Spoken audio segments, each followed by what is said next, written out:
السلام عليكم البنات، اش اخباركم؟ ان شاء الله تكونوا بخير وعلى خير. اليوم ان شاء الله غنحضر معكم عجين ديال لي كيش. بسم الله. ندوزو للمقادير.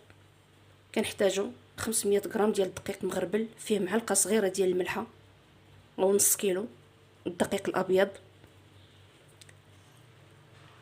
عندي 100 غرام ديال الزيت خليط ما بين زيت الزيتون والزيت النباتيه. عندي معلقه كبيره ديال الزعتر. عندي هنايا قل من نص معلقه صغيره ديال الابزار كحل ابيض. عندي رشيشه فقط ديال ورق موسى مطحونه، وعندي قل من نص معلقه صغيره ديال الفلفله حاره مطحونه وممكن الاستغناء عليها.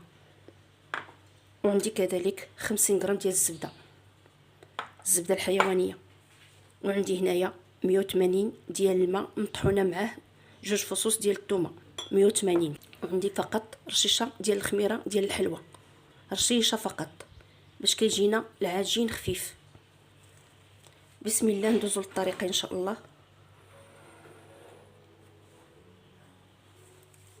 كنديرو الدقيق معاه الملحه،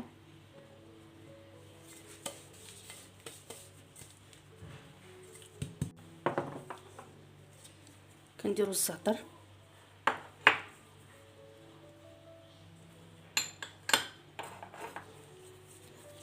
كنديرو الزبده الحيوانيه، وكندير الزيت 10 ديال المعالق. 10 المعالق يكونوا عامرين مزيان كبار، وكنبسبسو مزيان.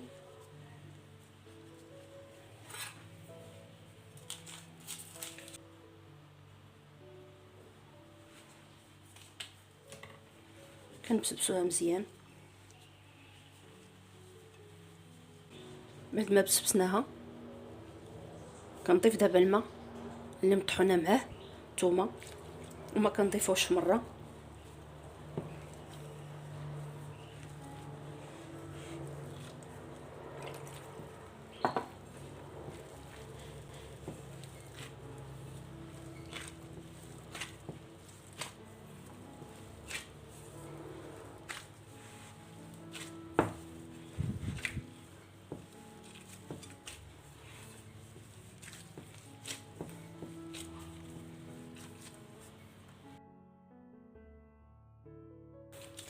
هو البنات كنخليها دابا ترتاح وندوزو ان شاء الله نسرحوها. دخلت ليا 180 غرام ديال الماء اللي مطحونه معاه الثومه، نخليها ترتاح ونسرحها. وهادو اللي مولا البنات اللي بغى يستعمل صغر منهم ممكن، هادو ما كيلصقوش. وانا البنات بعد ما كنسرحوا العجينه كترتاح كنديروا ليمون ونطلقوا عليهم العجين هكذا وكنقطعوا. الا ما كانش العجينه مرتاحه كيتجمعوا. وهاد العمليه تاع اننا نسرحوا العجينه ونقطعوا بقطعه او زلافه عمليه مضمونه. كتكون شويه العجينه كبيره على ليمون وكنديروها فيه وكنخليوها ترتاح، عاد كنقطعوا داكشي اللي بقى بهذا الشكل هذا. نحاولوا نسرحوا العجينه كامله في مره ونقطعوا تقطيعه وحده. بقاش نقطعوا ونجمعوا كتولي العجينه الاستيك، ما كتكونش غليظه وما كتكونش رقيقه.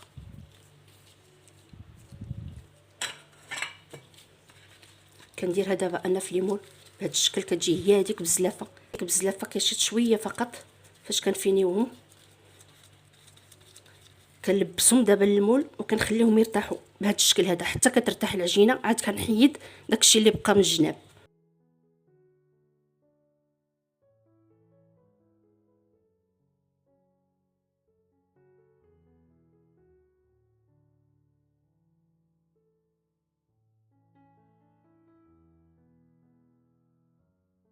هما البنات بعد ما سرحت العجين في ليمون وتقبطوا بالفرشيطه، ندخلهم دابا للفران ان شاء الله ونتلاقاو في الشكل النهائي. وضروري نتقبهم بالفرشيطه وضروري العجين يرتاح. هما البنات بعد ما خرجتهم من الفران نص طيبه نتلاقاو ان شاء الله في الشكل النهائي.